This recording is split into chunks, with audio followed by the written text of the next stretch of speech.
இனி நாள் 29ஓட கதை. உடம்பு சரியில்லாத காரணத்தால் இன்னைக்கு காலையிலேயே எந்திரிக்க முடியல. ஒரு 3 மணி அளவுல தான் எந்திரிச்சேன். எழுந்ததும் ஃப்ரெஷ் அப் ஆயிட்டு எங்க அம்மா பிரியாணி செஞ்சு வச்சிருந்தாங்க. அதாச்சும் நாக் அவுட் பண்ணேன். உடம்பு சரியில்லாத காரணத்தால் படுத்துட்டே இருந்தேன். அதெல்லாம் ஒரு மாதிரியா இருந்துச்சு. நானும் அபியும் வெளியே போனோம்.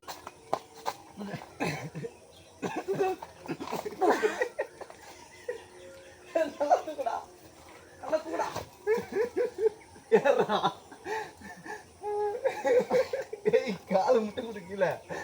எப்படியோ வெற்றிகரமா மரம் ஏறிட்டான். சீக்கிரம் மாங்காய் அறுத்துட்டு கீழே இறங்குடானா இவன் இறங்குற மாதிரியே தெரியல கைஸ். அப்புறம் கணிகர் வந்தா ஒன்னு விட்டு ஓடிடும்னு சொன்னதுக்கு அப்புறம் தான் கைஸ் இறங்கணும். அடுத்த மாங்காவை அங்கேயே உட்காந்து சாப்பிட்டுட்டு இருந்தோம். சாப்பிட்டு சொல்லி கணிகார் வந்துட்டாரு. அவர்கிட்டே கொஞ்ச நேரம் பேச்ச போட்டு இருந்தோம். நானும் 1 இயருக்கு முன்னாடி மாங்காய் செடி வச்சேன் கைஸ். ஆனா அது அவ்வளோ வளர்ச்சி இல்லை. அது எப்படி வளர்க்குறதுன்னு சொல்லிட்டு அவர்கிட்ட கேட்டேன். அவர் எனக்கு 2-3 டிப்ஸ் சொன்னாரு. உங்களுக்காக அதை ஆட் பண்றேன், நீங்களும் பார்த்து தெரிஞ்சுக்குங்க. 15 நாளைக்கு ஒரு முறை தண்ணி கட்டினா, மக்குன எருவு கொட்டினா, ப்ளஸ் ஒரு வருஷத்துக்கு ஒரு முறை பூ பூக்கிற நேரத்தில் ஸ்ப்ரே பண்ணுவோம். அதுக்கப்புறம் தான் காப்பு நல்லா. அது ஃப்ரேனா என்ன ஃப்ரேனா பேர்? அந்த பூச்சி வந்து பூச்சி தாக்குதல், நோய் தாக்குதல் இல்லாத இருக்கிறதுக்காக ஸ்ப்ரே பண்ணுவோம். சரி, அதான் காய் நல்லா மோசம் கிடைக்கும். பராமரிச்சு தான் இந்த சைஸ் காய் வந்துருக்கு. சரிண்ணா, தேங்க்ஸ்ண்ணா. கஷ்டத்தின் பலன் மாங்காய் அருமையாக அறுசுவையாக இருந்தது.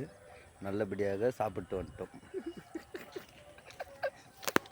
ரொம்ப டயர்டா இருக்குன்னு டீ அடிக்கலான்னு கடைக்கு வந்துட்டோம். டீ அடிச்சுட்டு வீட்டுக்கு வந்த உடனே என் நைனா பார்த்துட்டு என்னடா இப்படி இருக்க, வாடா ஹாஸ்பிட்டலுக்கு போனோம்னு கூட்டின்னு வந்துட்டாரு. ஹாஸ்பிட்டல்ல இருந்து வீட்டுக்கு வந்த உடனே பிரெட்டும் பாலும் சாப்பிட்டு நான் 1-2 ஊசி போட்டாங்க. ரொம்ப வலிக்குது, நைட்டு தூக்கம் வருமானான்னு தெரியல. 2 டேப்லெட் கொடுத்தாங்க, அதையும் போட்டு இன்னைக்கு நாளை முடிச்சுக்கினேன். Tata bye by.